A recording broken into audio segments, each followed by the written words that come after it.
Hello everybody, I'm Pz.Kpfw and welcome back to my channel. Today, I have a model that I finished on Wednesday, June 7th. This is a Tamiya 135th Panzerkampfwagen via Ausf Juliet, or a Panzer IV-J. I worked on this specific model for a few months. I got it earlier this year, built it in a matter of days, painted it, did some weathering, but then I petered out. It wasn't until the last week or so that I got another burst of motivation and finished the weathering and stowage up. My methods of weathering on this kit were more advanced than my previous two armored models, and the stowage is more plentiful and more unique.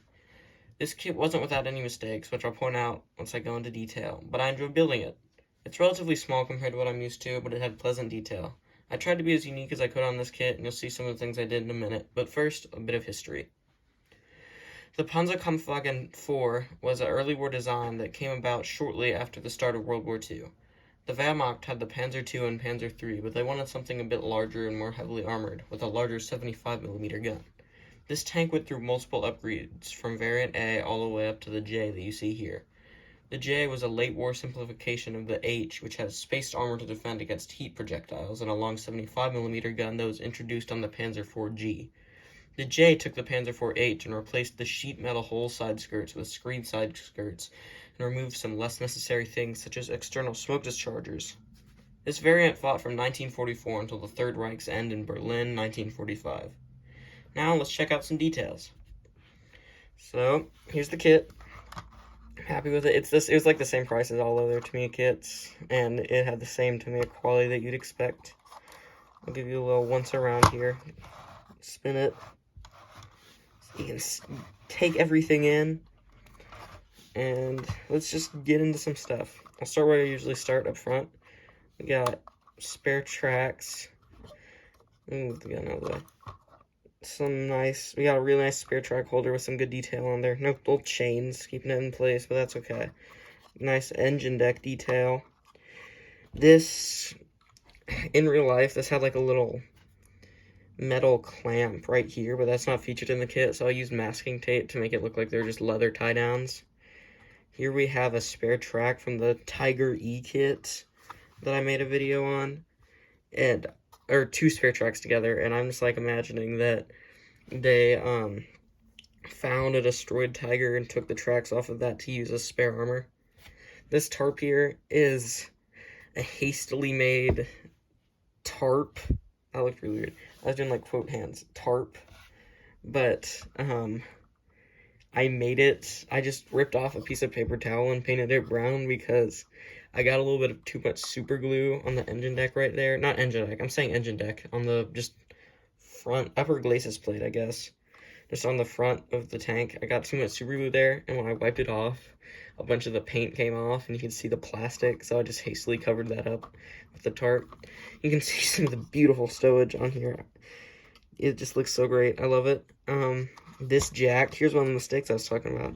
This jack is supposed to be back here. And this engine starting rod is supposed to be like here.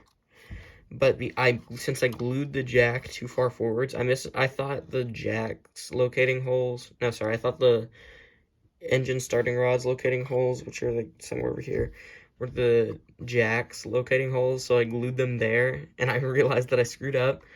And so I just improvised and like I glued it onto the engine starting rod onto the side of the hole there. And I mean, like, in real life, there are examples of Panzer crews removing tool clamps and welding them on somewhere else for whatever reason. So let's just say they did that. We got another spare Tiger track, a wrench or something. I'm not really sure what that is, and an axe, and this little piece. I don't know why I pointed that out. I just want to point it out because I like the paint job on it. But this doesn't have a movable hull machine gun like the Tiger E mid. Let's go here. We got some kit included spare tracks on the side. Like crowbar, wrench combo, a shovel, tow cable. This was really weird to put on there, like the winding and stuff, but I got it. It required a lot of super glue, but I got it in the end. Another Tiger spare track. We got another tarp over here rolled up, sitting conveniently where the spot that I lost a tool was. There's supposed to be a little crowbar that goes under there. And I realized fortunately, I put that tarp there before I cut out that part, but then I lost that part, so I just don't have to worry about it. We have some spare road wheels right there, and when I went to cut there's a little part that, here, let me take off the turret for a second. There's a little part that, if you can see that little notch there, there's a part that goes through there and secures these in to their little storage thing. But when I cut it, the first time I cut it from the sprue, it just split in half. So that's not part of it anymore. We got some more stowage over here. A part that was going to be right there broke, I think. I forget. Yeah, it broke, I remember.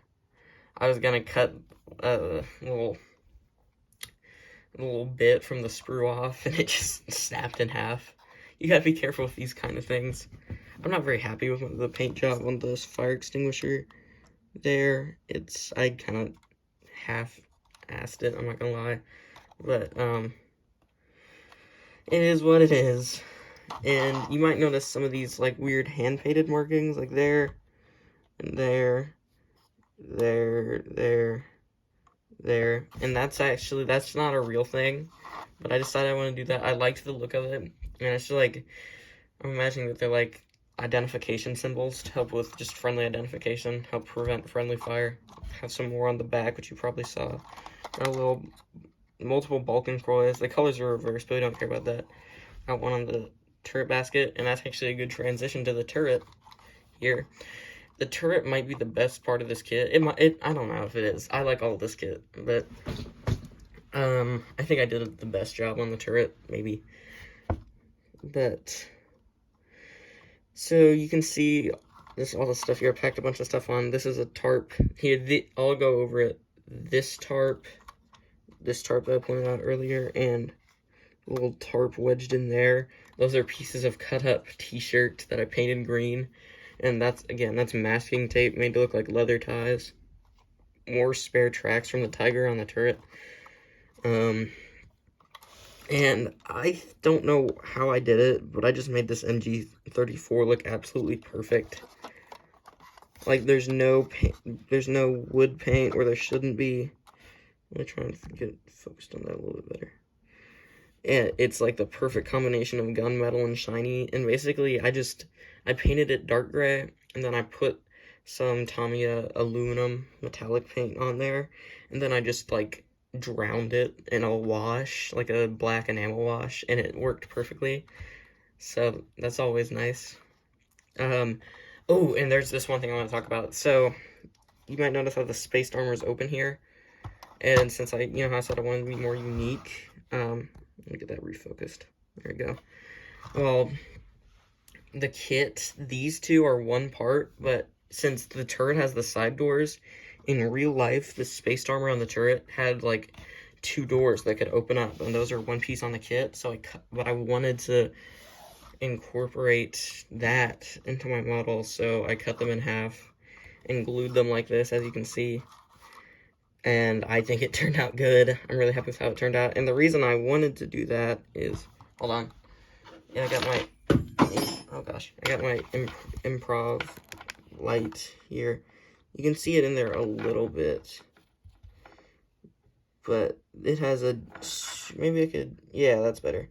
It has a super detailed gun breech in there and a seat for the commander, which I like a lot, and I really wanted to incorporate that. So yeah, I'm happy with how the turret turned out. I did a better job on the decals than I've done on any of my other kits, which I'm really happy about. The tracks, I want to go over the tracks too. This is the first time I've painted any tracks, and I'm never going to not paint tracks again because I love how they turned out. I used that same metallic paint on the guide horns and on the teeth, which I don't know if you can see them too well, but the teeth are nice and metallic. For weathering, I did more advanced chipping than I did on my Panther. On my Panther, I just did like a light gray acrylic paint. But on this,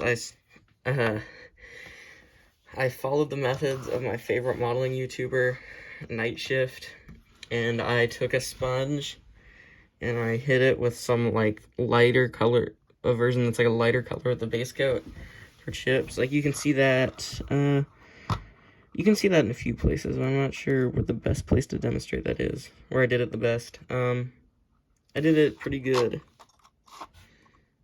Here, you can see that you can see kind of little lighter chips, and then I painted them in with a dark brown, like rusty looking color, which is meant to represent chips that got all the way to the bottom. And then I practiced dry brushing too. I took that metallic paint and went over a lot of the edges just to try and make it look more metallic. You can see there, I'm gonna get a little kind of good view of that. I don't know how well you can see it, but... And then to finish things up, I just want to point out, I tried something new for my mud that I liked more than what I did on my Panther. I put on some dry thick mud, Vallejo, I think. Or no, it's called light thick mud, but it looks like dry mud. And then while it was still wet, I came in with the European thick mud, which is meant to look like wet mud, and I mixed them together so they blend better. Because on my Panther, it was just like dry mud and then wet mud on top. That was it. And I just realized as I'm filming this that I forgot to put another antenna on, because I have, which I don't know, I might do that eventually, but here, focus this. This right here, before I painted it, I made an antenna, glued it on, and then after I was painting the model, I broke it off, repainted it, glued it back on. Glue sucked, so it came off again. Put it back on. Glue also sucked, so it came off again. Then I finally got a good bond of the antenna there. And then while I was like holding it while my friend was over, I accidentally bumped my hand into the antenna, and the antenna snapped in half. So it's not fun. I guess I'll probably make another antenna because it's just a good detail, but what's a guy to do? You knows? But yeah. That's pretty much the end of the video. If you enjoyed it,